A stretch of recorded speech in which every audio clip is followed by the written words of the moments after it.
Compañeros, buenas tardes. ¿Me escuchan? Buenas tardes, licenciado. Buenas tardes, Lice. Buenas tardes. ¿El La audio escucho cómo fuerte y está? claro. ¿El audio cómo está? Fuerte y claro, Lice. Ya. Bien, compañeros, buenas tardes. Antes que nada, pedirle las disculpas del caso por lo ocurrido en la última clase, que era el del día viernes. El miércoles habíamos hecho nuestra clase casi normal. El viernes tuve que suspender porque les comento que justo el día miércoles me desvincularon de la entidad y obviamente yo estaba en el afán de terminar mis informes, inventarios, y esa fue una de las razones por las que el viernes tuve que suspender. De todas maneras, yo tengo también tomada nota de esta situación. Con estas son 4 clases que les debo.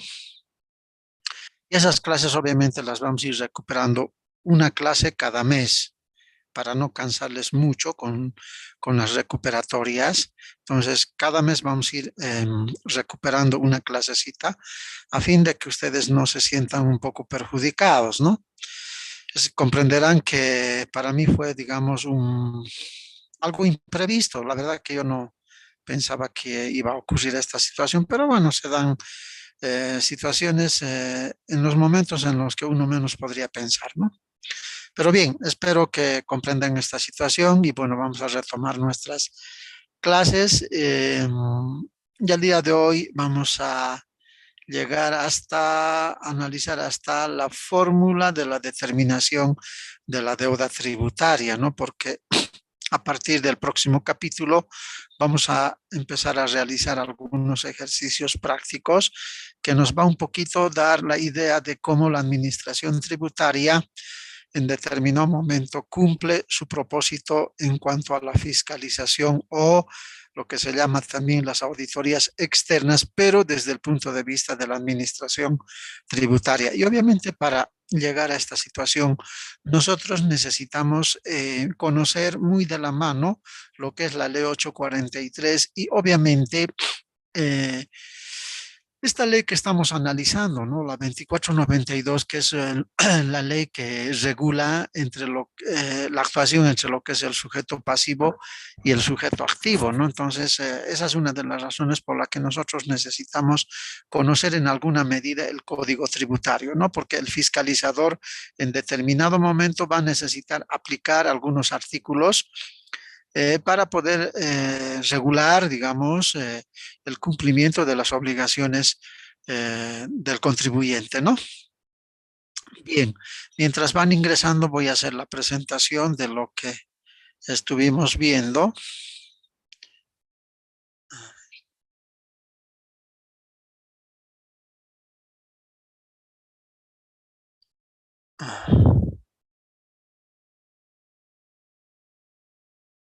Hasta la lámina 47 habíamos visto el domicilio fiscal, ¿no? Hemos visto que también es importante el hecho de que la administración tributaria tenga una base donde ubicarle al contribuyente, ¿no?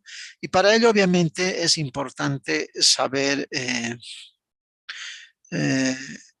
o en la administración tributaria tiene que conocer la dirección o el domicilio fiscal que se lo llama, ¿no? Bien, continuando nuestro análisis, vamos a ver el artículo 42, que nos habla de la base imponible, ¿no? Y el código dice específicamente que la base imponible o gravable es la unidad de medida, valor o magnitud obtenidos de acuerdo a las normas legales respectivas, sobre la cual se aplica la alícuota para determinar el título a pagar. Ahora, cuando nos dice obtenidas de acuerdo a las normas legales respectivas, la norma, la ley 843 en este caso, nos dice en este caso cuál va a ser el valor sobre el cual vamos a aplicar esa alícuota, ¿no? Y en el caso del IVA, por ejemplo, nos dice la alícuota se aplica sobre la venta de bienes muebles, dice, ¿no? La venta de servicios, construcciones, etcétera, etcétera. Entonces, esa va a ser la unidad de medida sobre cuya base vamos a aplicar la alícuota del 13% en el caso del impuesto al valor agregado, ¿no? Entonces, a eso se refiere cuando dice de acuerdo a las normas legales respectivas, ¿no? Obtenidos de acuerdo a las normas legales respectivas. Entonces, la base imponible para nosotros simplemente es la unidad de medida o el valor o magnitud sobre el cual vamos a aplicar el que se llama la alícuota correspondiente, ¿no?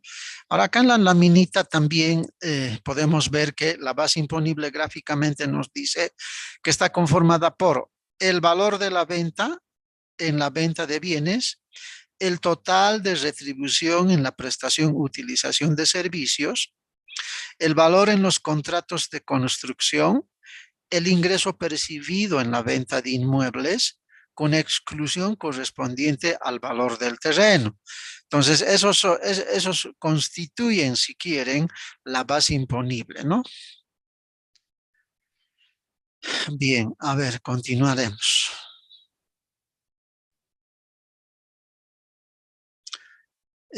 Dice, la base imponible podrá determinarse por los siguientes métodos.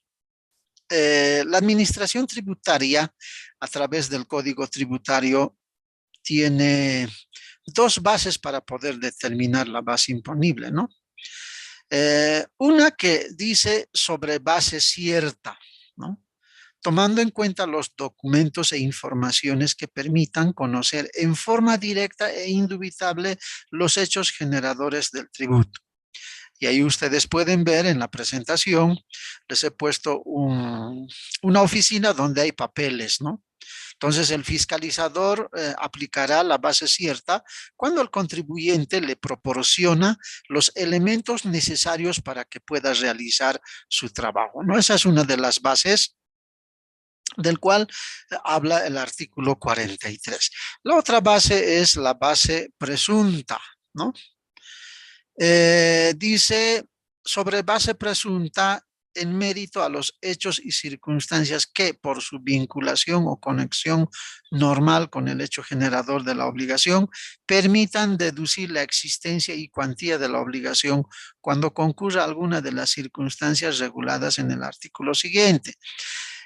La base presunta básicamente es un método que aplica el fiscalizador para determinar esa deuda tributaria cuando no tiene los elementos necesarios para poder realizar su trabajo, ¿sí?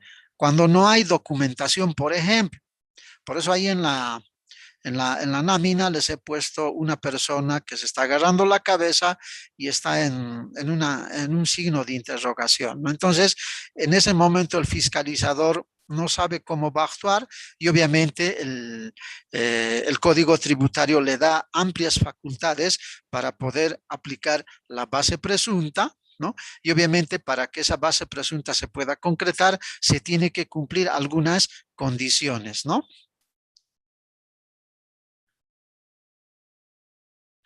En resumen, la determinación de la deuda tributaria o de la obligación tributaria está está, digamos, en función a dos bases. La base cierta, que comprende la determinación de la obligación en base a elementos existentes, cuando hay documentación, cuando el contribuyente le proporciona la información necesaria, y la base presunta cuando la determinación de la obligación es en ausencia de elementos probatorios, ¿no?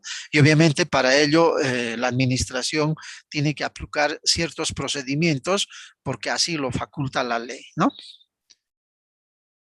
Bien, entonces, ¿qué condiciones debería cumplirse según el artículo 44 cuando el fiscalizador tendría que aplicar la base presunta? Dice, la administración tributaria podrá determinar la base imponible usando el método sobre base presunta solo cuando habiéndolos requerido no posea los datos necesarios. Esto quiere decir que si el fiscalizador le ha requerido, le ha solicitado la documentación necesaria al contribuyente y éste no le proporcione, obviamente la ley le ampara para que el fiscalizador pueda aplicar la base presunta, ¿no? Dice, no posea los datos necesarios para su determinación sobre base cierta por no haberles proporcionado al sujeto el sujeto pasivo en especial cuando se verifique al menos alguna de las siguientes circunstancias relativas a este último. Es decir, para que se pueda dar la base presunta, tiene que cumplirse algunas condiciones, ¿no? Según el artículo 44. Uno de los elementos es que no se hayan inscrito en los registros tributarios correspondientes. Es decir, que el que vende algo no está catalogada en la base de datos de la administración tributaria. Básicamente estamos hablando de los contribuyentes piratas, ¿no? Y ahí les he puesto una laminita de un pirata que está ahí pensativo, ¿no? Entonces, se tiene que cumplir una de estas condiciones para que el fiscalizador pueda adoptar la aplicación de la base presunta, ¿no? Un segundo elemento que se tendría que cumplir para aplicar la base presunta es cuando el contribuyente no presenta la declaración o en ella se omitan datos básicos para la liquidación del tributo, conforme al procedimiento determinativo en casos especiales previsto por el Código Tributario. Y ahí en la lámina pueden ver que hay una declaración jurada que se está cortando con una tijera, ¿no? Entonces, ya no es una información verídica la que el fiscalizador seguramente ha de recibir, ¿no? Ese es un segundo elemento que se tiene que dar para que el fiscalizador pueda aplicar la base presunta. Un tercer elemento es cuando se asumen conductas que en definitiva no permitan la iniciación o desarrollo de sus facultades de fiscalización. Es como hablar de que el contribuyente le hace a la administración tributaria la gallinita ciega, ¿no? O sea, busca N argumentos para no poderle proporcionar la información requerida por el fiscalizador y por eso les he puesto ahí en la presentación un grupo de personas que están jugando a la gallinita ciega, ¿no? Un cuarto elemento ocurre que cuando el contribuyente no presenta los libros y registros de contabilidad, la documentación respaldatoria o no proporcionen, dice, los informes relativos al cumplimiento de las disposiciones normativas. Muchas veces esto ocurre cuando el contribuyente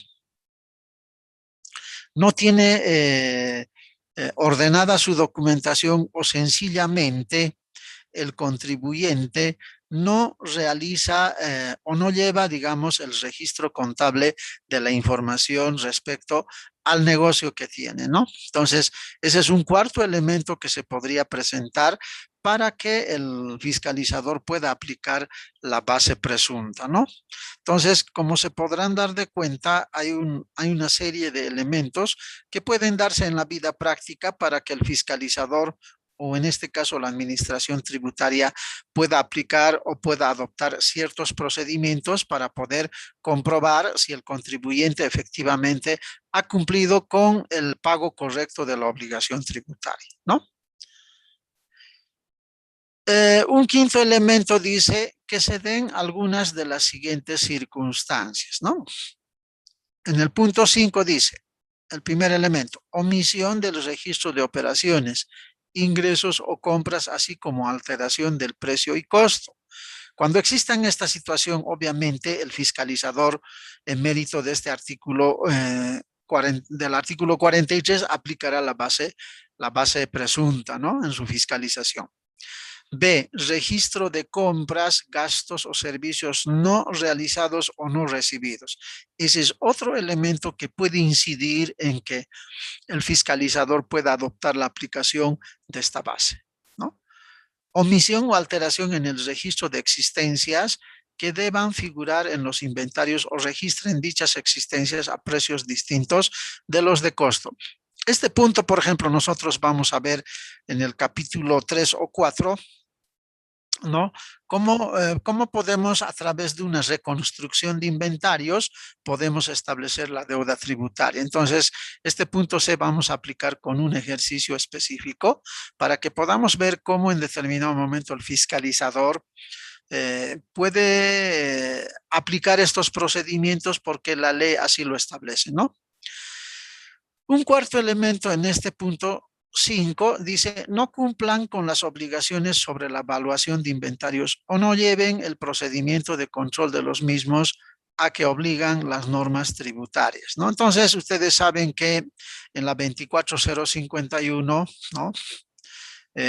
Nos hablan de que los inventarios tienen que tener un cierto control de las entradas, las salidas, y que para fines de la elaboración de los estados financieros tenemos que mostrar unos inventarios que estén valuados de acuerdo a esa norma, ¿no? Un quinto elemento en este punto dice alterar la información tributaria contenida en medios magnéticos, electrónicos, ópticos o informáticos que imposibiliten la determinación sobre base cierta. Entonces, este es otro elemento también que puede ayudar al fiscalizador en que pueda determinar en su auditoría o en su trabajo de fiscalización la aplicación de la base presunta. Entonces, como se darán de cuenta, si nosotros estamos del lado del contribuyente, tendríamos que tener mucho cuidado en no omitir estos puntos, ¿no? Porque en determinado momento el fiscalizador sin mayores consideraciones va a determinar o va a calcular la deuda tributaria aplicando estas causales porque a la ley así le faculta, ¿no? Otro elemento en este punto dice existencia de más de un juego de libros contables, sistemas de registros manuales o informáticos, registros de cualquier tipo o contabilidades que contengan datos o información de interés fiscal no coincidentes con la misma actividad comercial. Aquí nos está hablando de la doble contabilidad, ¿no? Cuando la contabilidad era manual y cuando la administración tributaria, por ejemplo, no tenía los medios de detección que hoy tiene, los contadores estaban muy mal acostumbrados, si quieren, de hacer la doble contabilidad para su cliente. Especialmente esto ocurría cuando los negocios daban a terceros, a profesionales externos, la elaboración de sus estados financieros y obviamente se daban a la tarea de hacer una información para impuestos internos y la otra información que era solo para el propietario, para que reconozca o para que tome conocimiento de la situación real de su negocio. Entonces ahí es donde se daban mucho lo que se llaman las dobles contabilidades, ¿no? Hoy por hoy la administración tributaria tiene a su alcance muchas herramientas a través de los cuales podría determinar con cierta facilidad si un contribuyente ha entrado en esa línea de poder llevar la doble contabilidad, que ya es mucho más complicado, ¿no? Porque finalmente la administración a través de inteligencia fiscal puede hacer una serie de cruces de información, ¿no? Entonces hay que tener mucho cuidado también en esto, ¿no? Porque muchas veces el mismo cliente hace de que el profesional a quien le encomienda el servicio, pues le pide una serie de situaciones que muchas veces por falta de conocimiento en estos temas, podría incurrir en hacer una doble contabilidad, por ejemplo, ¿no? El otro elemento dice destrucción de la documentación contable antes de que se cumpla el término de la prescripción, ¿sí? A ver la pregunta. ¿Cuántas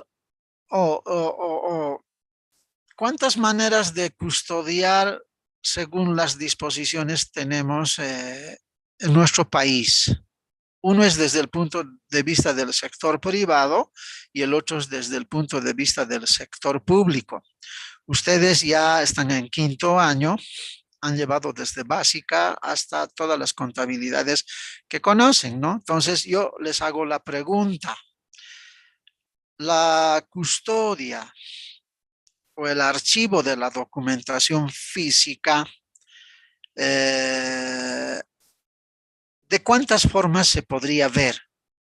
Les hago la pregunta a todos ustedes.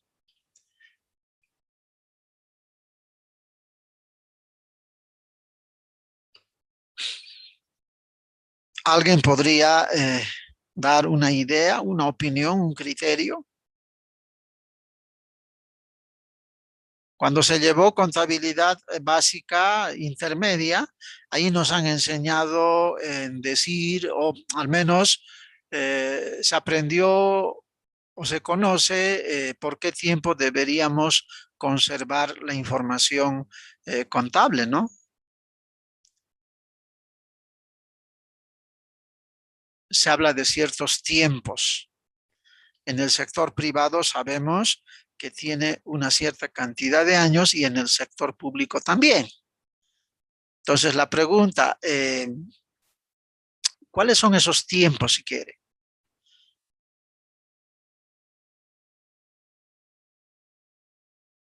Supónganse que ustedes son fiscalizadores, están realizando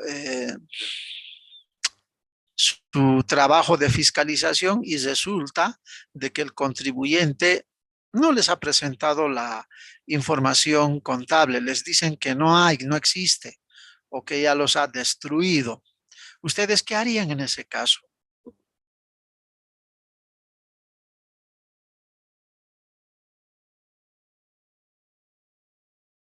Voy a tener que tomar nota de los participantes que puedan opinar, ya sea bueno o malo, no importa, pero la cosa es que ustedes tienen que participar, ¿no? Porque de eso se trata también estas sesiones, ¿no? O sea, tienen que ser participativos.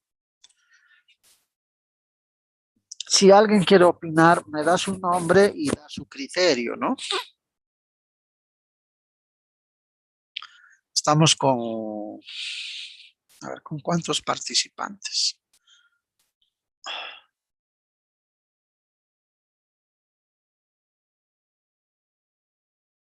Estamos con 120 participantes y no puede ser que de 120 nadie diga nada.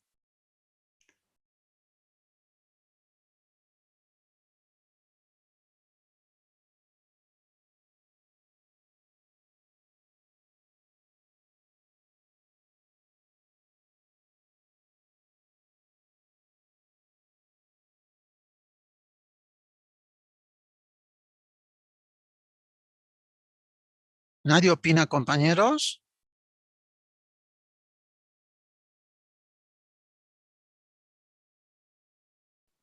Tarea para la siguiente clase.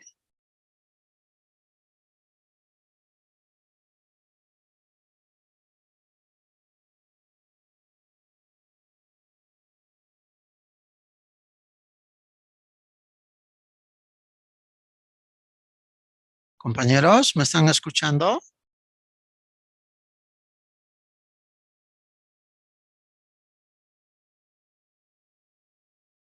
Sí, Lick, lo escuchamos. Hay un silencio absoluto. Es muy extraño esto, ¿no? No sé si me han entendido. Licenciado, disculpe, no lo hemos entendido muy bien la pregunta. Por favor, ¿puede volver a repetir?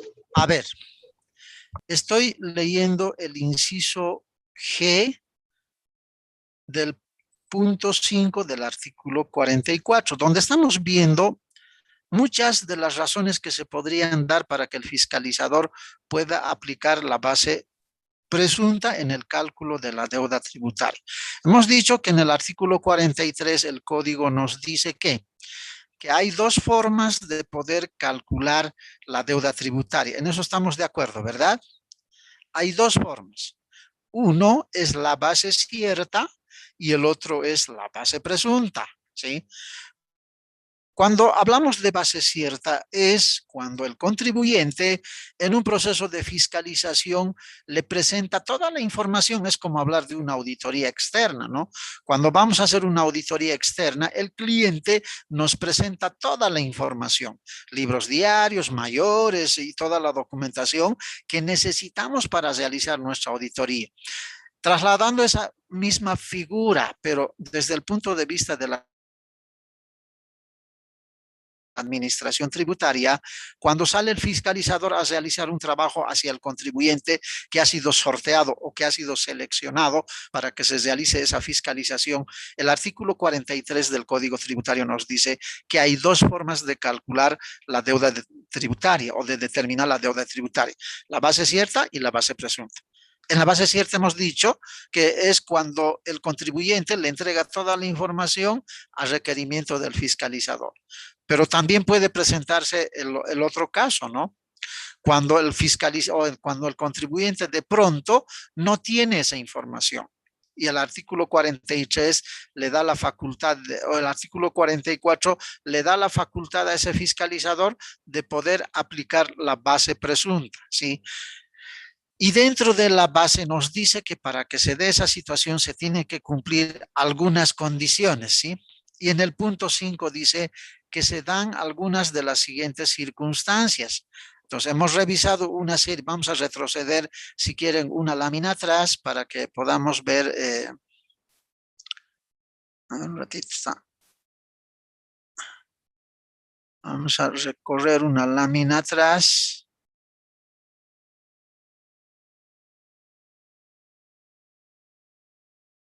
Sí.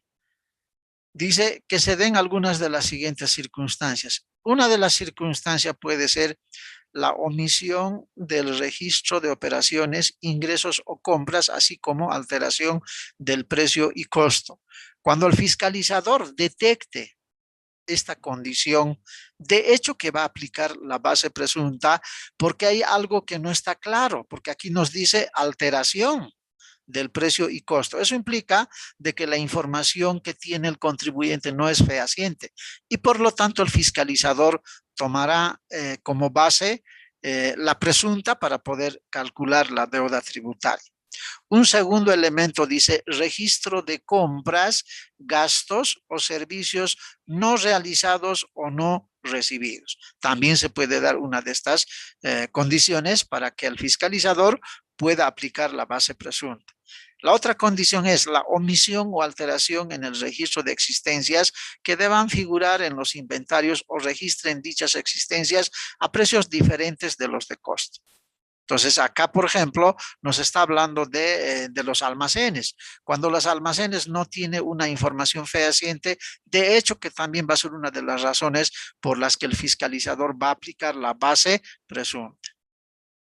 Un cuarto elemento dice, no cumplan con las obligaciones sobre la evaluación de inventarios o no lleven el procedimiento de control de los mismos a que obligan las normas tributarias. Aquí yo les decía, por ejemplo, ¿no? En la 24051, cuando estamos hablando de la evaluación de inventarios, ¿qué nos dice esa norma? ¿No? Nos dice que el valor de los inventarios en el balance general estará expuesta, dice, al costo de mercado, ¿no? Al precio de costo o de mercado el menor, dice, ¿no ve? Si el fiscalizador en la información que le entregue el contribuyente no cumple esta condición, obviamente ya es una razón para que el fiscalizador pueda aplicar en su trabajo la base presunta. No sé si se entiende esta parte. El siguiente dice, alterar la información tributaria contenida en medios magnéticos, electrónicos, ópticos o informáticos que imposibiliten la determinación sobre base cierta. Cuando el fiscalizador reciba información alterada en los medios magnéticos, obviamente también va a ser una razón por el que éste tendrá que aplicar la base presunta, ¿no? Seguimos. Dice el otro elemento, dice existencia de más de un juego de libros contables. Aquí yo les decía, esto más se refiere a la doble contabilidad, ¿no? Actualmente creo que ya es muy escaso el hecho de encontrar esta situación, pero antes, por ejemplo, cuando la propia administración no tenía los medios sofisticados para poder hacer el cruce de información, ¿no? Muchos contribuyentes tenían la doble contabilidad. Uno para el fisco y el otro para la propia empresa, ¿no? Entonces, hasta los propios contadores que prestan servicios externos a las empresas, pues se daban a la tarea de poder hacer esa doble contabilidad. Entonces, cuando existe uno de estos hechos, también puede ser una razón por el que el fiscalizador pueda adoptar la aplicación de la base presunta. El siguiente inciso, y ahí hacía yo la pregunta, ¿no? Destrucción de la documentación contable antes de que se cumpla el término de la prescripción. Y la pregunta mía era, quizás no me he dejado entender, En el sector privado, la norma hay una disposición legal que establece qué tiempo debemos conservar la información o la documentación si quiere. Y en el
Dice, no se le escucha.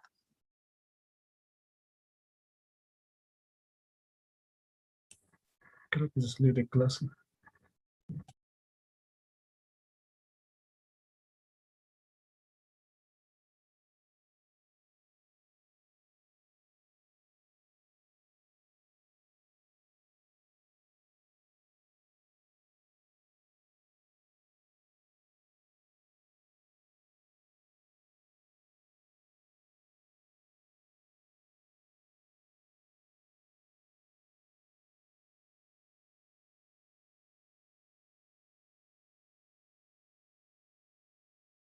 Compañeros, ha mandado un nuevo link.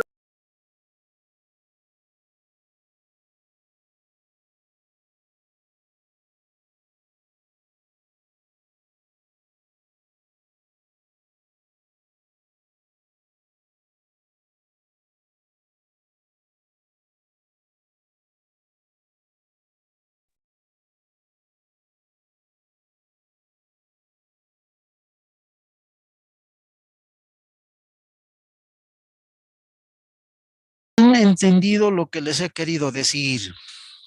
Estos aspectos son importantes porque en la parte práctica vamos a necesitar estar bien seguros de que estamos hablando en los diferentes problemas que vamos a tratar de aplicar, porque esta aplicación se va a dar a través de ciertas resoluciones determinativas emitidas por la Administración Tributaria y obviamente nosotros tenemos que tener una solidez en lo que vamos a adoptar como política para el cálculo de la deuda tributaria, ¿no?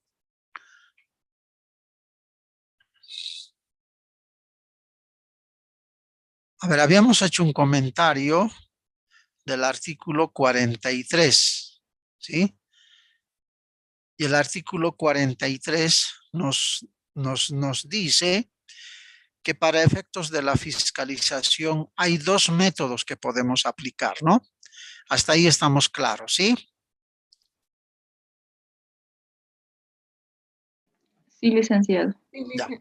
Entonces, por un lado, nos dice que existe o hay el método de la base cierta y por el otro lado, la base presunta. En la base cierta, sabemos que es cuando el contribuyente le presenta al fiscalizador toda la documentación que requiere para hacer su trabajo de fiscalización, porque de ese trabajo el producto final va a ser seguramente el cálculo de la deuda tributaria que se va a plasmar en un primer documento que es la vista de cargo, que vamos a ver más adelante. Y una vez que se plasma esa deuda en la vista de cargo, si el contribuyente no cumple, viene una segunda fase que es la resolución determinativa, ¿sí? Entonces, para ello, necesariamente el fiscalizador tiene que aplicar ciertos procedimientos. Y dentro de estos procedimientos, uno de los métodos que va a utilizar es el de la base cierta, ¿no? Pero por otro lado también dice que cuando el fiscalizador no cuente con la información necesaria, no cuente con la información suficiente, ¿no? El Código Tributario le da las amplias facultades de poder aplicar la base presunta, ¿ya? Y para que se pueda cumplir la aplicación de esta base presunta, el artículo 44 nos da una serie de alternativas o una serie de condiciones que se tendría que cumplir para que el fiscalizador pueda aplicar esa base presunta, ¿no? No sé si hasta ahí me copian.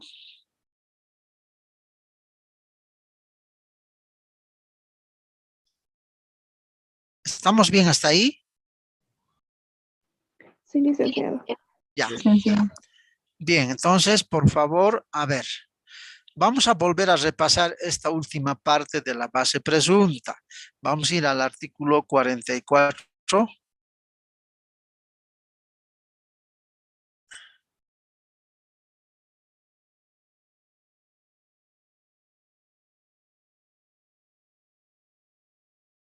Es la lámina 55.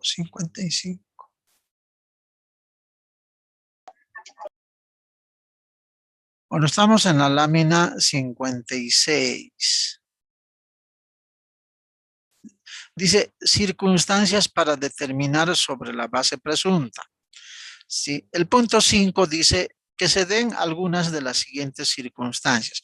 Para que el fiscalizador pueda aplicar la base presunta, se tiene que cumplir ciertas condiciones, ¿no? Y en el punto 5 hay varias. La primera dice omisión del registro de operaciones, ingresos o compras, así como la alteración de precio y costo. Cuando hay esta situación, de hecho, el fiscalizador tiene que aplicar la base presunta para determinar esa deuda tributaria. Una segunda condición dice registro de compras, gastos o servicios no realizados o no realizados.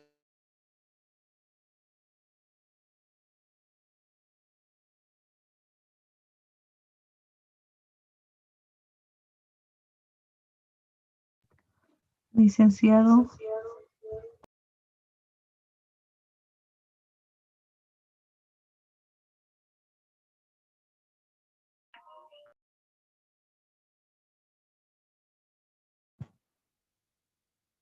Dice, no se le escucha. No se le escucha, Lice.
fallando.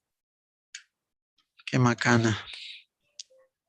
Hay problemas con el Zoom, licenciado. Sí, parece que estamos tropezando. Mira, yo no hice nada y automáticamente se salió y estaba hablando como loco otra vez. Dicen, creo que es su internet, porque a todos se hubiera cortado si fuera el Zoom. Sí, Y bueno, mi Pues- punto de vista, ¿no? es que cuando hay problemas de conexión en internet, dice que el internet está inestable, pero no me volvió a salir ese mensaje. Pero a ver, intentaremos, compañeros. Qué macana.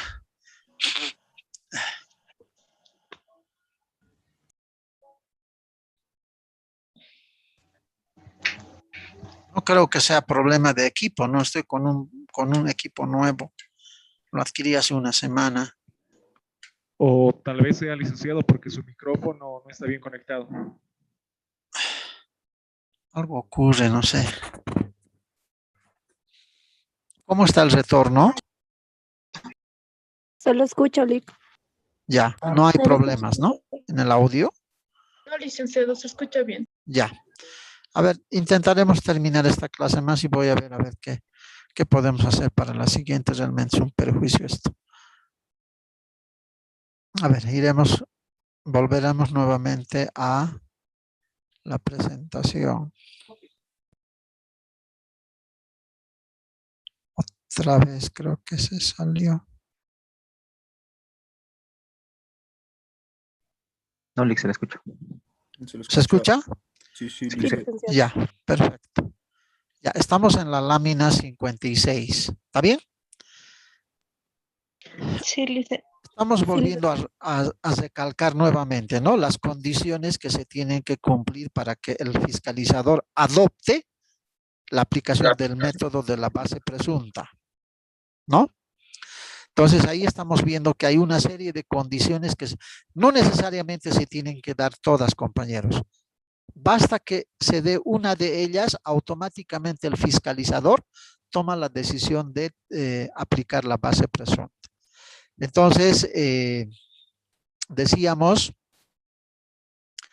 en el punto C del 5, del numeral 5, omisión o alteración en el registro de existencias que deban figurar en los inventarios o registren dichas existencias a precios diferentes de los de costo. Aquí yo les decía que vamos a hacer un ejercicio en la parte de la reconstrucción de inventarios. Vamos a ver, por ejemplo, cómo se puede determinar la deuda tributaria a partir de una información que está mal elaborada, ¿no? El otro elemento dice, no cumplan con las obligaciones sobre evaluación de inventarios o no lleven el procedimiento de control de los mismos a que obliguen las normas tributarias. Ustedes saben que en la 24051 nos da un lineamiento general de cómo debemos presentar el valor de nuestros inventarios en el balance general. Eso nos tiene que quedar claro. Ahora, cuando el fiscalizador por alguna razón detecte que esa información no cumple esa condición, obviamente es una causal para que el fiscalizador pueda determinar la aplicación de la base presunta para el cálculo de la deuda tributaria. El inciso E dice alterar la información tributaria contenida en medios magnéticos, electrónicos, ópticos o informáticos que imposibiliten la determinación sobre la base cierta. Entonces, esta también puede ser otra causal para que el fiscalizador aplique la base presunta, ¿no?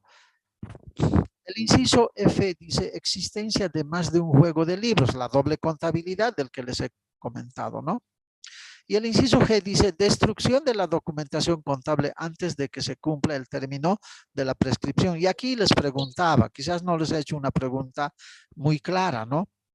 En el sector privado, nosotros conocemos que hay un tiempo que debemos determinar o guardar, conservar la documentación, ¿no? Y en el sector público también es otro tiempo que se debe guardar o conservar la documentación. Y la pregunta era, ¿cómo era esto, no? O sea, ¿cuáles eran esos tiempos? Y esa era la consulta que yo les hacía, que tendríamos que saber todos nosotros, ¿no?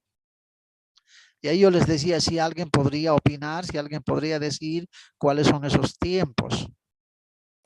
Y vuelvo a hacerles la... Sí. Bueno, en el Código de Comercio nos menciona que no debe ser o no debe ser menor a 5 años la conservación de esos documentos, licenciado.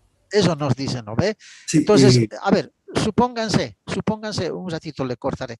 Supónganse que ustedes como fiscalizadores piden la documentación y de pronto no tiene el contribuyente esa documentación, pero está dentro del rango que establece el Código de Comercio. Automáticamente para ustedes esa es una causal para que puedan aplicar la base presunta. A eso me voy. Ahora, querían complementar algo más, compañero, creo. sí, licenciado. La norma básica del sistema de contabilidad integrada nos menciona que deben ser como mínimo 10 años. 10 años. Correcto, compañero. Correcto. ¿Algo más? Sí. Sí, licenciado. También revisando el Código Tributario, hay un término de prescripción. Si no me equivoco, antes era 4 años, ahora son 8 años. 8 y años. se pueden ampliar hasta 10 si no se ha registrado el contribuyente o algo así. Sí. Entonces, fíjense, tanto el auditor externo como el que trabaja para la administración tributaria, fíjense lo importante que es conocer estos aspectos. Alguien de repente dirá que estamos dando mucha vuelta en teoría, pero fíjense lo importante que es conocer estos temas. ¿Por qué? Porque esto nos va a dar los elementos necesarios para poder hacer nuestro trabajo. Ahora, obviamente, no todos van a trabajar como fiscalizadores, pero algunos por lo menos tendrán la suerte de trabajar para la administración tributaria.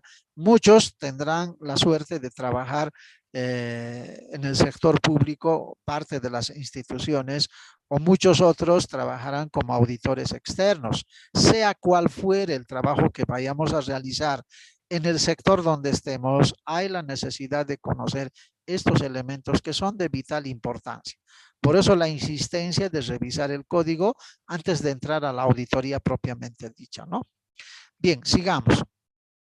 El inciso H dice, la sustracción a los controles tributarios, la no utilización o utilización indebida de etiquetas, sellos, timbres, precintos y demás medios de control, la alteración de las características de la mercancía, su ocultación, cambio de destino, falsa descripción o falsa indicación de procedencia. Entonces, esta también es una causal para que el fiscalizador pueda tomar como base la aplicación de la base presunta, ¿no?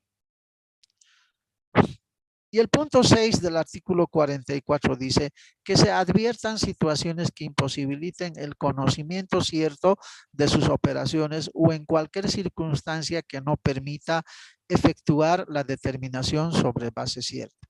Es decir, ahí en la lámina les he puesto el contribuyente en cierta medida le está limitando de que el fiscalizador pueda conocer a algunos elementos como ser la forma de procesamiento de su información, la política de producción de los elementos que van procesando y una serie de elementos que se podrían dar y que el contribuyente no está dando o no está predispuesto a mostrar esa información.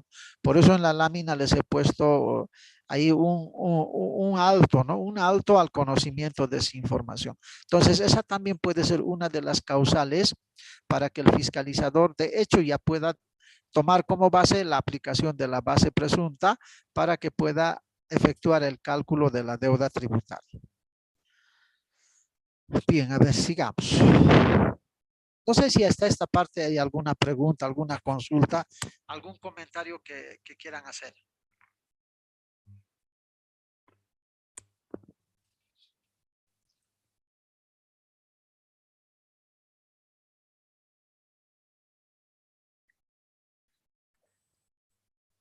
Ahora vamos a ver un poco lo que establece el artículo 45.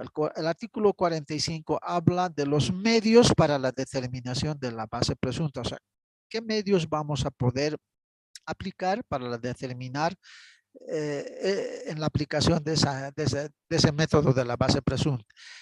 El numeral 1 dice, cuando proceda la determinación sobre base presunta, esta se practicará utilizando cualquiera de los siguientes medios que serán precisados a través de la norma reglamentaria correspondiente.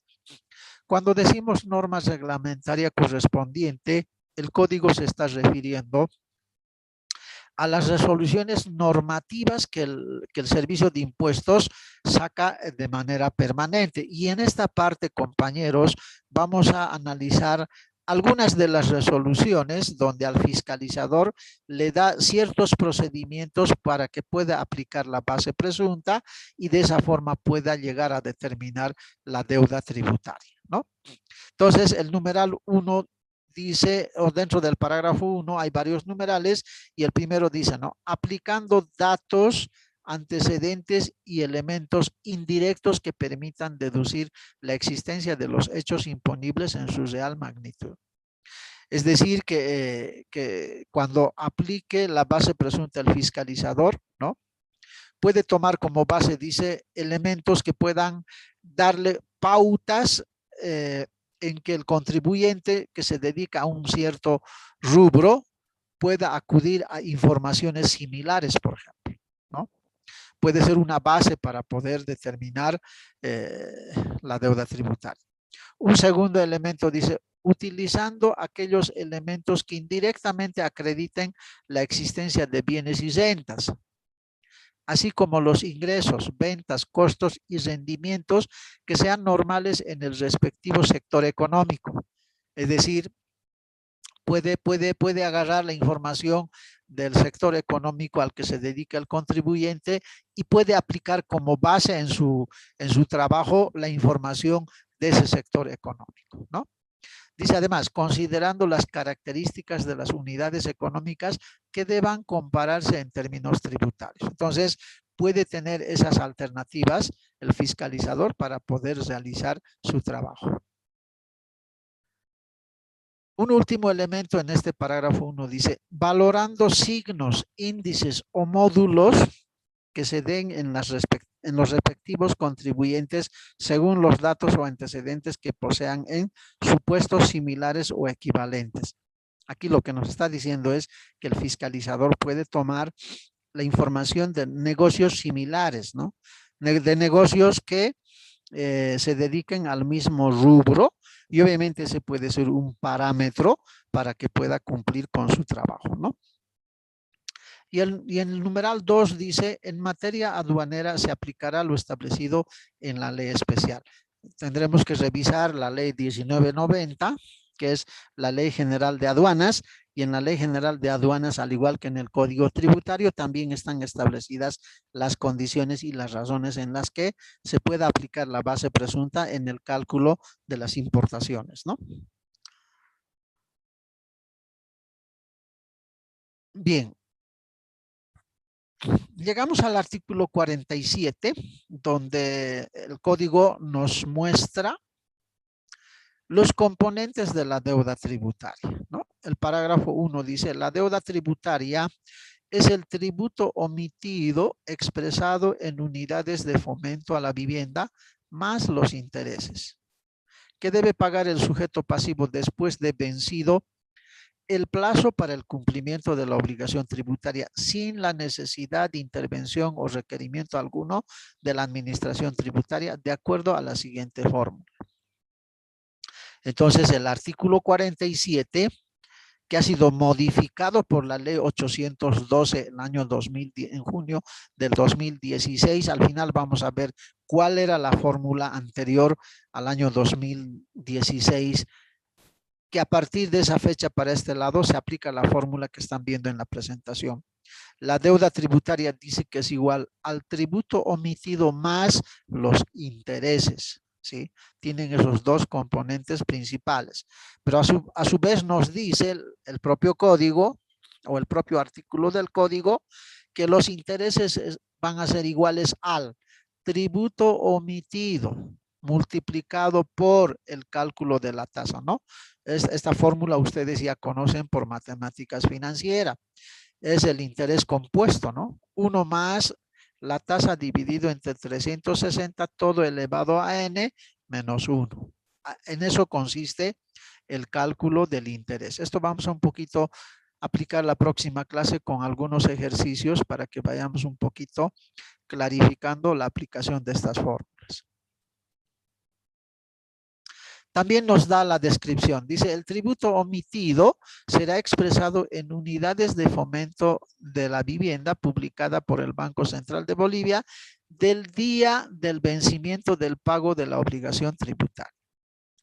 La tasa de interés que conocemos con R minúscula dice, podrá variar de acuerdo a los días de mora. Aquí es donde cambia, ¿no? El actual código en su artículo 47 nos da 3 rangos de tiempos, el N1, N2 y N3 que vamos a ver más adelante. El N1 dice del 4%, hablando de tasas, del 4% anual desde el día siguiente al vencimiento del plazo para el pago de la obligación tributaria hasta el último día del 4º año. Ese es el primer rango, ¿no? Del 4º año, que para nosotros va a ser N1. Luego, el segundo rango dice, del 6% anual desde el primer día del 5º año de mora hasta el último día del 7º año o hasta la fecha de pago dentro de este periodo según corresponda. Ese es el tiempo N2. Y el último rango del 10% dice anual desde el primer día del 8º año de mora hasta la fecha de pago.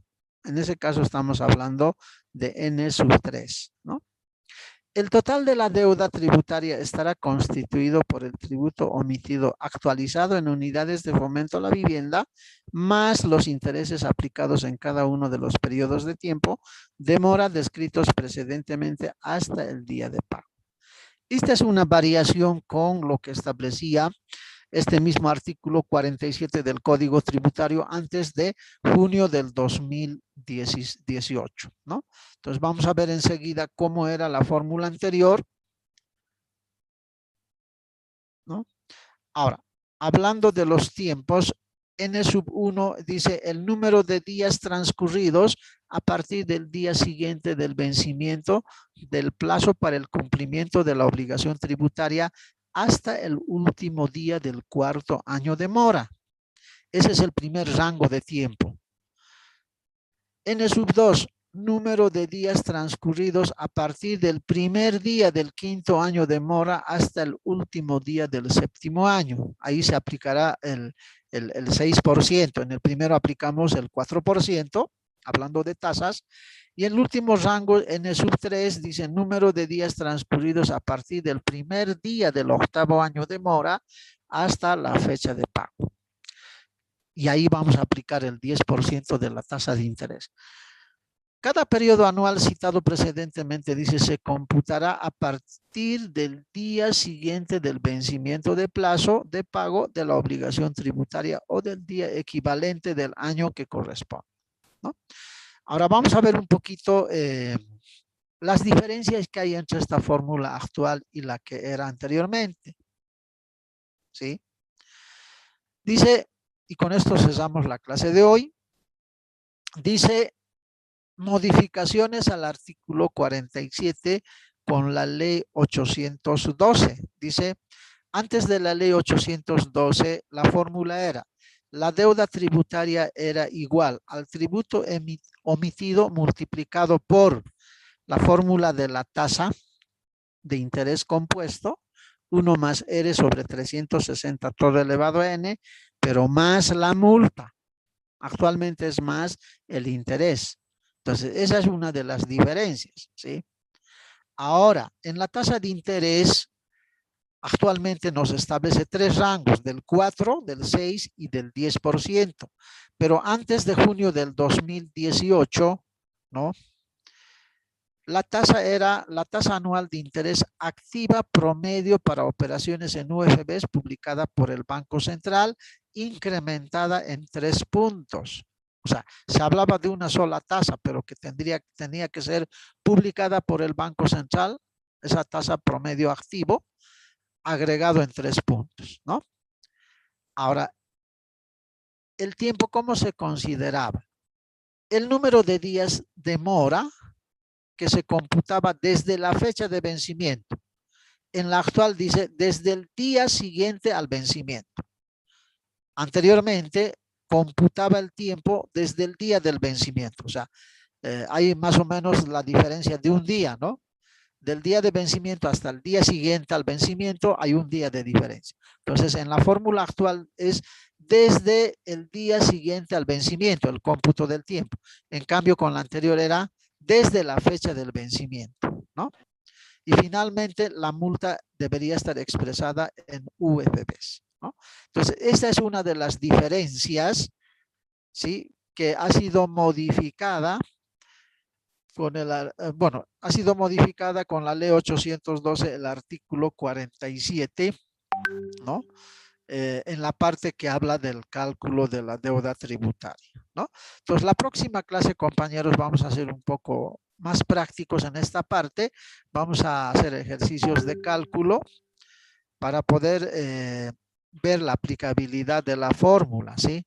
Porque en la parte de la fiscalización vamos a volver a hacer, pero ya con casos más específicos, según las resoluciones normativas que implica una fiscalización en la base presunta o ya sea en la base cierta, ¿no?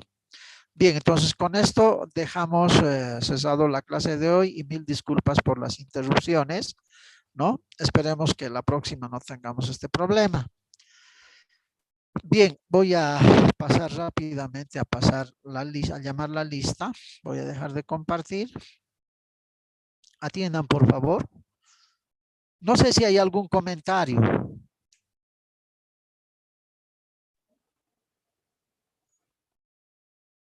Bueno, hoy estamos a 12 de mayo. Acahuana Chalco Betsabe.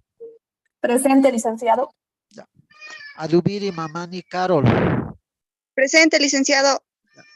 Alarcón Gutiérrez Gaby. Presente, licenciado. Amaru Takachira Jenny. Licenciado, presente. ¿Ya? Es que estoy aquí, Carmela. Está bien. Ancasi Quilla Eva. Presente, licenciado. Ya, un ratito, a ver.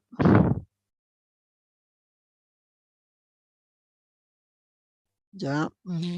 Argandoña Rodas Dayana. Presente, licenciado. Ya. Aspitambo Lisette. Aberanga Copaja Eber. Presente, licenciado. Ya. Baltasar Ramos Franco. Barrantes Chambi Clara. Presente, licenciado. Ya. Barrio Nuevo Condori Ivana. Presente, licenciado. Bautista Choqueribe Betsabe. Presente, licenciado Bautista. Ya. Bravo Sarsuri Rocío. Presente, licenciado. Ya. Bravo Gutiérrez Salvador. Presente, licenciado. Cacasaca Trujillo Sofía. Presente, licenciado. Kawaya Sonco Mónica. Presente, licenciado. Ya. Calatayud Guarachi Magila. Presente. Ya. Calderón Paye Eliana.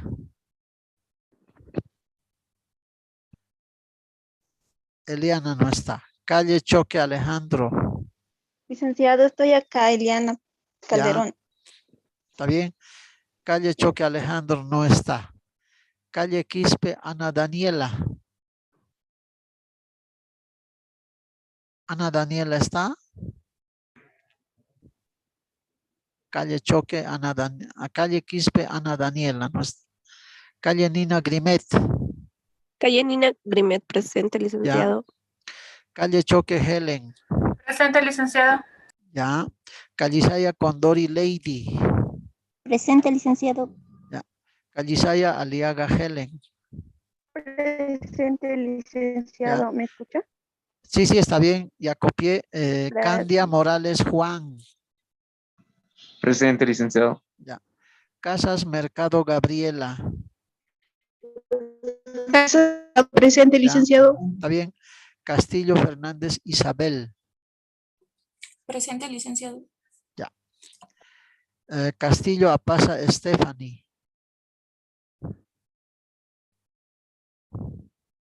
Chacón Conde Limbert. Chino Cáceres. Presente, licenciado, Chacón Conde. Ya. Chino Cáceres Miriam. Choque Apaza Danitza. Presente, licenciado. Ya. Choque Guachalla Elvis. Presente, licenciado. Choque Tarqui Verónica. Presente, licenciado. Chuquimia Kisbert Brian. Presente, licenciado. Chura Paredes David. Presente, licenciado. Chura Callisaya Edith. Presente, licenciado. Chura Limachi Gustavo.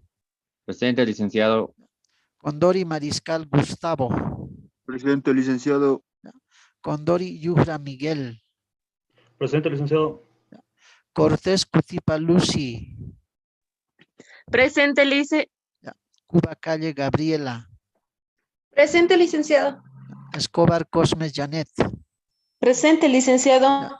Espejo Vega Tito. Fernández Prado Celeste. Presente, licenciado. Ya. Fernández Meneses Daniel.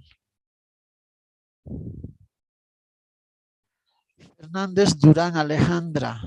Presente, licenciado. Ya. Flores Quispe Grover. Flores Aruquipa Yasmila. Presente, licenciado. Ya. Gutiérrez Sardinas Catherine. Presente, licenciado. Ya. Gutiérrez Marca Ronald. Hernández Cala Rosicela. Hernández, presente, licenciado. Ya. Guaypara Choque Delcy. Presente, licenciado. Más un rato les voy a mandar la ley 812 para que lo revisen, el cambio que hubo en el artículo 47 y para que tengan un respaldo. Huanca Machaca Mariela. Licenciado. Jiménez Gutiérrez Jorge. Juaniquina Kelali Daniela. Ya. Laura Marca Melinda. Presente, licenciado. Ya. Lenz Fernández Kenneth. Presente, licenciado. Ya. López Rodríguez Edith. Presente, licenciado. Mamani Segales Cristian. Mamani Aruquipa Gary. Presente, licenciado. Ya. Mamani Quispe Griselda. Presente, licenciado. Mamani Rivera Griselda. Presente, licenciado. Mamani Flores Helen. Presente, licenciado. Mamani Dávalos Jorge. Ya. Mamani Laura María Gabriela. Presente, licenciado. Mamani Quispe Mercedes. Presente, licenciado. Mamani Limachi Verónica. Presente, licenciado. Ya. Mamani Conde William. Presente, licenciado. Ya. Mamani Patsy Wilson. Presente, licenciado. Ya. Mamani Aro Magalí. Presente, licenciado. Ya. Mamani Pairumani Carlos. Presente, licenciado. Ya. Marca Huanaco Jorge Luis. Presente, licenciado. Ya. Márquez Chalco Brian. Presente, licenciado. Ya. Medrano Santa Cruz Carla. Presente, licenciado. Mendoza Quispe Álvaro. Presente, licenciado.